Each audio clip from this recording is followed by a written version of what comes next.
Olá a todos, sejam bem-vindos à segunda videoaula da unidade 4 da disciplina Modelagem de Sistemas.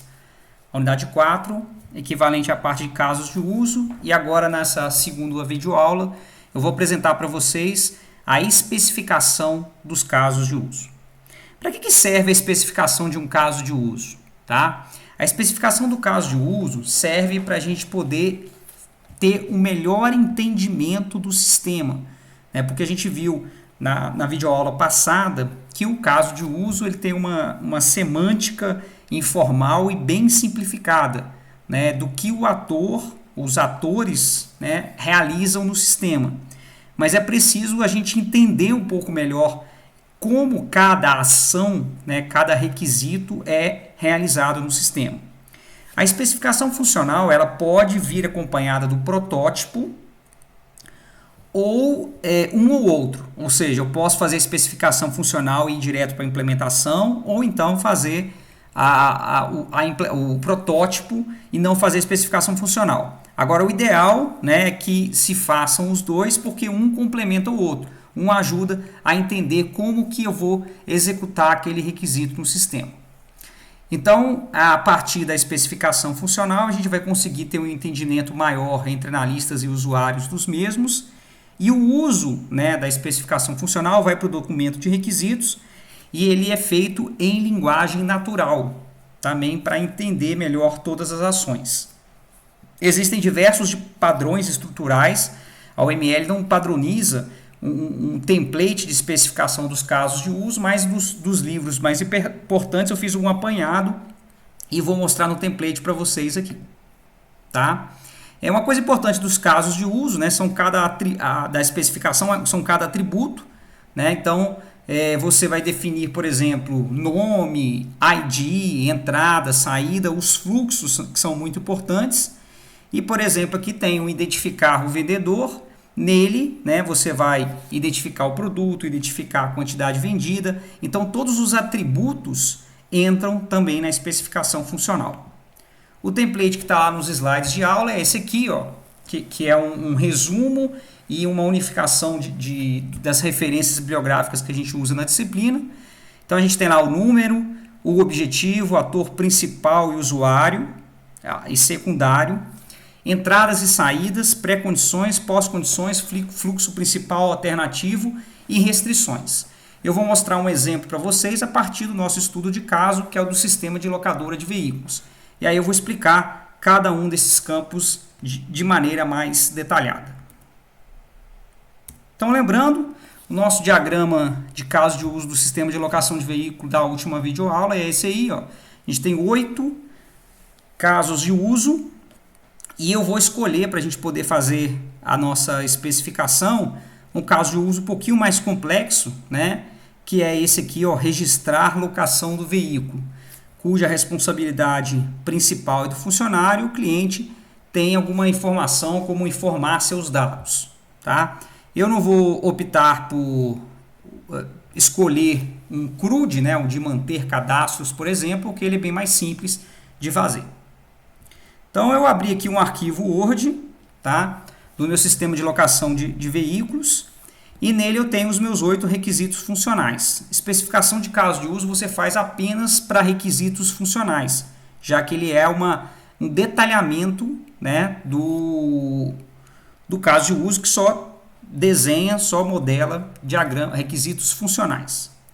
Aqui, então, eu deixei o template para adiantar um pouco, né? E aí vou começar a fazer com vocês a descrição de cada um dos campos, dos atributos da especificação funcional. Como eu falei, eu escolhi o requisito funcional 04, que é o mesmo que está aqui nesse diagrama. E aí eu vou fazer ele aqui, né, a partir desses atributos. O número é o mesmo, né, da lista, o nome dele é igualzinho, que está na descrição. O objetivo é praticamente o nome, só que você tem que fazer uma leitura do sistema, ou seja, permitir que o funcionário possa registrar a alocação de um veículo solicitado pelo cliente. Então você tem que escrever no objetivo o que o requisito, né, ele deve fazer, né? Ou seja, o que o sistema deve permitir nesse caso de uso. Aqui, nesse caso, permitir que o funcionário, que é o ator principal, registre a locação de um veículo que é solicitado pelo cliente. Então, o ator principal, que é quem inicia o caso de uso, responsável pelas ações, nesse exemplo aqui é o funcionário, que está representado aqui no meu diagrama. Tá? Você vê que o diagrama não tem essa informação, o que é ator principal e secundário. Mas aqui nesse exemplo, eu teria essa distinção. O secundário é o cliente, que vai receber alguma saída desse caso de uso, como o registro da locação, por exemplo. Quais são as entradas? Né? As entradas são o que entra no caso de uso para poder fazer ele funcionar. Então, aqui nas entradas, eu preciso dos dados do cliente, dados do veículo. Essas são as duas coisas que eu vou precisar para registrar uma solicitação. Claro que dentro dos dados do cliente eu preciso, né, de vários atributos, como CPF, nome, etc. E veículo também, marca e modelo. Mas aqui, a princípio, eu só coloco mais resumido assim. Já as saídas, né, é um registro de locação do veículo no sistema. Isso é a saída do meu caso de uso. Tá? Então, é como se fosse o input e output de qualquer algoritmo. Com relação às pré-condições, o que é necessário para esse caso de uso funcional? Ou seja, precisa de ter algumas condições anteriores para ele poder funcionar. Uma das coisas importantes aqui é o funcionário ter logado no sistema, porque é só a partir do login do funcionário que eu consigo registrar uma locação. Uma outra pré-condição aqui importante é que, com base na escolha do veículo por parte do cliente, é necessário que o veículo esteja disponível no estoque. Então, vou colocar aqui embaixo, disponibilidade do veículo selecionado pelo cliente estar em estoque, tanto cadastrado como no sistema como disponível para o estoque também. O fluxo principal, ele deve ser um só. Então você observa que eu já coloquei aqui dois campos, né? O fluxo principal, o alternativo eu comecei a numerar com 1, 2, você pode ter N fluxos alternativos, mas principal é um só. Fluxo principal é um nome que a gente usa muito na computação, que é o caminho feliz, né? Ou seja, no algoritmo, quando tudo dá certo, né? Então, você tem que descrever os passos que acontecem. Esse fluxo principal, eu acho que é o principal atributo da especificação funcional para você construir o protótipo do seu sistema, o protótipo que vai fazer essa funcionalidade aqui. Então, aí eu vou numerar, né, com passos, como se fosse um algoritmo em alto nível, e vou começar a informar as coisas. Para eu poder fazer esse fluxo principal, qual que é a dica? A dica é olhar o arquivo da especificação do sistema, da lista de requisitos detalhado, né? Eu vou fechar aqui a especificação de caso de uso da aula e vou abrir aqui, ó, o meu enunciado, né? Então, o enunciado é que tem essas dicas aqui para eu poder fazer o fluxo principal e o alternativo. Vou marcar em amarelo aqui o parágrafo que fala do registro de locação do veículo, tá? Observe que eu não marquei o final do parágrafo aqui, por quê? Porque o final do parágrafo, ele já está se referindo a um outro requisito funcional, um outro caso de uso que não vai entrar nessa minha especificação. Isso aqui é um erro muito comum que aparece em prova e que eu não quero que vocês repitam aqui, tá? Então, olha só, voltando aqui para o diagrama de caso de uso, eu tenho registrar a locação do veículo e gerar fatura de locação, que por ser um item importante no sistema, eu destaquei como caso de uso. E aí aparece aqui no mesmo parágrafo, mas essa parte aqui, que é de emitir a fatura da locação, né, para o cliente então poder ficar com esse com essa fatura até a data da devolução, eu não vou incluir isso aqui no sistema, tá? Pelo menos é assim que está desenhado lá no meu caso de uso, ó. Gerar fatura de locação, ok? Então, o registro da locação é feito pelo funcionário, ele busca pelo cliente da locação, então vou colocar lá, né? Funcionário pesquisa por cadastro do cliente no sistema. Esse é o fluxo principal, ou seja, tudo dá certo. Então ele vai pesquisar e vai encontrar o cliente. Um fluxo alternativo para esse exemplo seria que ele não encontrasse o cliente e teria que cadastrar. Então não é o caso do fluxo principal. Então pesquisou por cadastro do cliente no sistema, é o ator fazendo essa interação. Então ele manda uma entrada, o sistema dá uma resposta.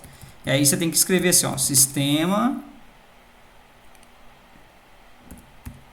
exibe ou mostra, né? Mostra na tela os dados do cliente solicitante, né? Voltamos à descrição. Então, depois que encontrou o cliente no sistema, aí ele vai informar o veículo alugado a partir da lista de veículos disponíveis e os detalhes do veículo, como marca, modelo, ano, cor e quilometragem, tá? Então aí, ó, eu vou fazer o seguinte, vou preencher essas informações lá. Funcionário seleciona veículo na lista de disponíveis com base em informação do cliente. Em seguida, o sistema exibe os veículos selecionados que estão disponíveis no estoque. Aí o funcionário vai ter que fazer a seleção, tem os veículos disponíveis no estoque e o cliente vai informar os detalhes, né, do veículo que ele quer, como marca, modelo e cor. Então, funcionário seleciona dados do veículo. Eu vou colocar aqui marca, modelo e cor. Tem outras atribuições, né, como por exemplo câmbio automático, câmbio manual, né, que eu vou omitir aqui, mas você pode colocar isso aqui se for pertinente para o seu sistema de locadora, tá? Solicitado pelo cliente. Observe que o cliente é sempre um ator secundário, né, porque ele está sempre informando, mas ele não interage diretamente com o sistema. O sistema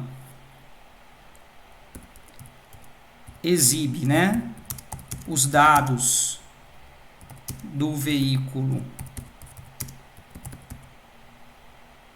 selecionado na tela. O funcionário então vai confirmar, né, possivelmente no botão de confirmar, o registro de locação deste veículo. O sistema gera uma mensagem de sucesso avisando sobre locação realizada. Ok? Então está pronto o meu fluxo principal. Já o fluxo alternativo é algum erro que vai acontecer na hora de eu fazer esse fluxo. Tá? Existem vários tipos de fluxo alternativo. Vou citar alguns aqui que pode ser, né? Pode ser tanto do fluxo principal como uma pré-condição, né? Então, por exemplo, o funcionário não ter logado no sistema, ele não vai conseguir nem pesquisar pelo cadastro do cliente. O cliente não cadastrado no sistema também é um tipo de fluxo alternativo, tá? Dados de veículo não encontrado, e outras coisas, sempre que não tem esse caminho de sucesso aqui do fluxo principal. Aqui eu vou escolher para fazer aqui o fluxo alternativo, tá? O fluxo alternativo de não ter veículo escolhido pelo cliente no estoque, né? Então, o funcionário seleciona um veículo ou pesquisa, né? Porque selecionar ele não vai conseguir selecionar. O funcionário pesquisa pelo veículo solicitado pelo cliente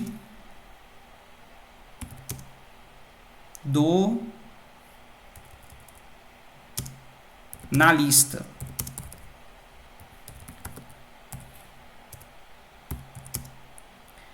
Ao selecionar o veículo requerido pelo cliente,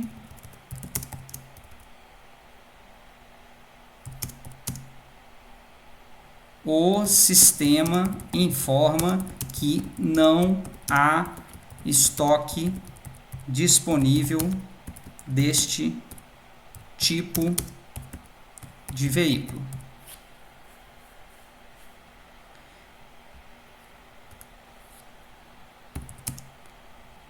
Funcionário, então, encerra essa seleção e informa ao cliente para escolher outro tipo de veículo.